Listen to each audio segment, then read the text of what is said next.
Hello and welcome to the video. Yes, as the title suggests, I have now transformed my bike into the best, most comfortable bike I've ever ridden. And it hasn't come without its shortfalls. I have spent lots of money on this motorcycle to make it comfortable. So I'm going to start from the beginning. I bought this motorcycle a couple of months ago. The bike I demoed had a comfort seat on it. It had the tall screen that's adjustable. It had wind deflectors on the bottom, heated grips. It was fully loaded, and I rode it and I loved it. So I bought one. And then, my God, was I disappointed when I got on the bike and spent a bit of time with it on my own one in its stock form. The first thing was the screen. It causes so much buffeting. The stock one is absolutely awful, and by far the worst motorcycle I've had for wind buffeting. I am pretty disappointed. I owned one of these back in 2020 and it was a lot more comfortable back then. So the 2020 version, the seat height was 830mm, which suited me absolutely fine. This model, the seat height is 800. So the seat height on this has dramatically changed the geometry for me. Because it's got a lower seat height, the distance between the peg and the seat is shorter, meaning that my knees are more bent and crunched up. This is causing me some knee pain, and I'm actually getting like pinched nerves on it, so I'm getting numb genitals. I'll put it quite bluntly. So yes, the difference between the one I owned in 2020 was that, and the screen was better. So I wasn't that impressed with the 2025 version, I'm not gonna lie, in its stock form, and I'll get to that in a minute. If you haven't seen already, I have purchased the genuine Honda comfort seat. I've got the front and the rear, the pillion one. It come to £270, I think. They are now on back order, and they don't have a date when they're coming in. So that tells you that a lot of people have an issue with this stock seat, because not only is the peg to seat distance shorter on this model, the seat is made from recyclable materials, and that padding is not kind for your behind. I'll tell you that now. And it's not just me, it's a lot of other people. If you're buying one, make sure you get the comfort seat as well. So yes, we've got the seat sorted. It doesn't really alter the height at all. If anything, a couple of mil. Nothing that will put you off if you're just on the limit, or nothing that will correct the seat to peg issue, the distance. So after getting the comfort seat, I was still getting the knee pain, but I won't get my arse pain. I won't get a numb testicle. So I decided to buy these AliExpress foot pegs. The reason why I've purchased the AliExpress ones is because in the UK they do sell them, and they are a lot more money, but they are essentially the same product, but you get them half price on AliExpress. It is not sponsored this video, but I like to shop around and get a good deal without compromising quality. So yes, the pegs, this is what they are. They are adjustable, so you can lower the peg, which means that your footrest to seat distance is larger, giving you more room on the motorcycle. So today is the first day I'm testing out these foot pegs, and my God, it has transformed the comfort of this motorcycle, I'm telling you. My legs are at a nice angle, not too bent up. I'm not getting the knee pain. I've been riding for a fair bit now before I put the cameras on, because I wanted to get an accurate an accurate analysis before I started talking about these foot pegs. So yes, we've got the foot pegs on. This is what they look like. They are really easy to fit. Actually, I'll just show you a quick clip of them fitting them now.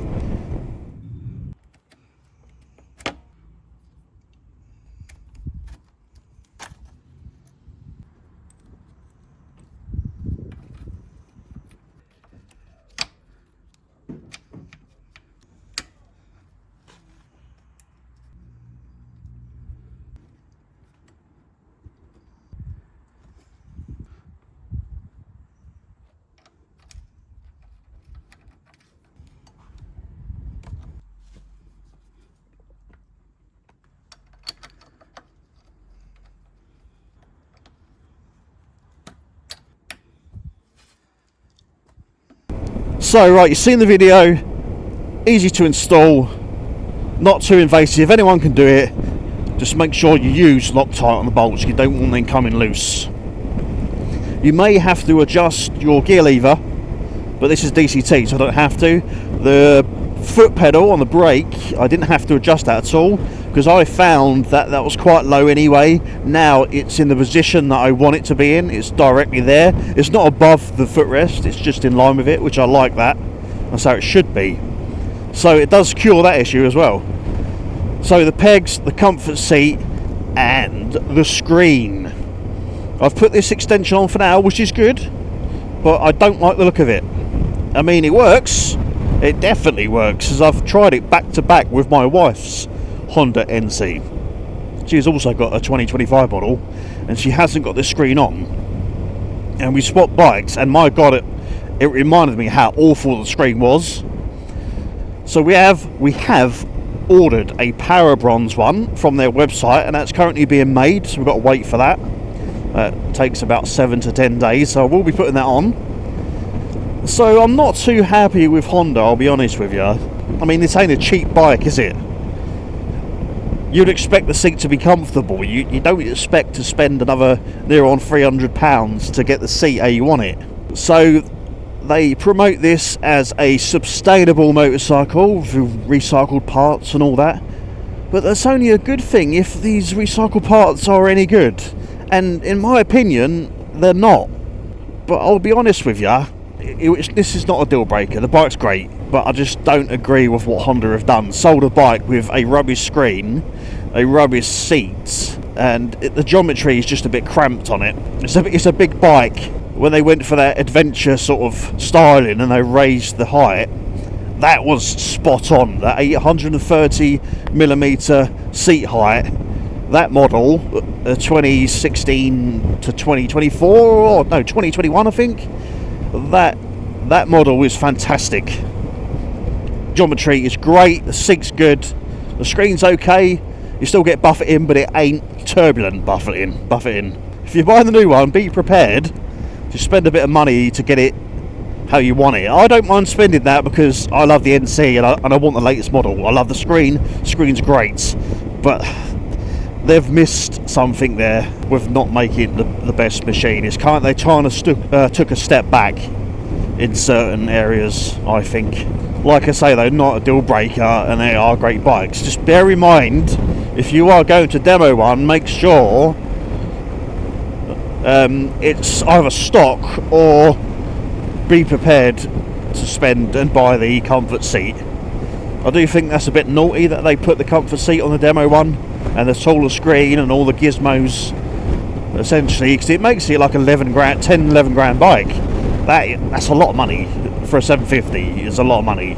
And how can it be sustainable if people are taking off the original seat, putting it in their garage and buying another one? That don't make sense. That's adding to the problem. But but these pegs, man, I'm so happy. They're wider. I've got more purchase on my feet. They're going to be more grippy in the wet. They haven't got any rubber on them, which fair enough. That does eliminate a bit of vibration if you have rubber on them. But I can't feel vibrations at all. I actually feel alright, so that's not an issue because this bike is pretty smooth anyway. But I can't recommend these pegs enough. I really can't. I understand if you want genuine, you know, and you want good quality, but these are machined aircraft grade aluminium, so they're strong. They are strong. And it's not like we're going to be doing jumps on this, is it? We're just resting our leg on them. I've now got the bike how I want it, how it should be, how my old NC was, that seat to peg ratio. And you can actually see in the video where I showed you how to install them pegs, which I'll put over on the screen now, the difference between. So this is before I put the pegs on. You can see I've got a bend in my knee. You can see at the bottom of the footrest hanger, you can see a lot more of it on this side of it. And then when the new pegs are on, you can see my foot is a lot lower, giving me more comfort on more room on the motorcycle. It doesn't affect the handling. You're not going to be getting your knee down, and you're not going to be scraping the pegs because these are quite thin anyway. There are no other foot pegs on the market, or at least available to the UK, where you can get adjustable pegs where you can adjust them down. You can get the SW Motec ones. They are adjustable, but you can adjust them higher. You can tilt them, but you won't gain anything by putting them on the lowest settings, and trust me, you won't. I've done my research on that. So this is probably the only alternative. You can't get Honda ones, so if you want to go down this route, you're going to have to get these ones, and I will put a link to these in the description below. Let me just try standing up, see what that's like. That's no different to what it was before, which was fine. That hasn't compromised that, which is good. People listen to my opinion and reviews, and I appreciate that. You do take my word for it. So I'll be honest, great bike, be prepared to spend. So having said that, thank you so much for watching. I have a lot of NC content on the channel already. This is the bike that made the channel. Well, not this bike, the NC model was my 2021. Had a bit of a break from it, changed a load of motorcycles in between. I've had a GS and all sorts of stuff. A lot of people can't even keep up with me the amount of times I've changed my motorcycle. But now I'm back to square one, which really I hit the nail on the head when I first got this bike in 2020. It's a great bike. Just gutted this one. I had to spend some money on to get it into another great bike, and it is great. It really is great. And my wife has one too, and we do normal chit chat podcast type vlogs, keep you up to date on our life, bit of chit chat, bit of banter. We're going to do some camping this year. If this is an older video you're watching, there will be camping content on this motorcycle, and there is also previous camping content when we had our Honda 125 Monkeys on the channel. We love to camp on motorcycles, have a few beers, have a laugh, and we'd love you to join us on that. So until then, I've been Nick, and I'll catch you on the next video. Ride safe.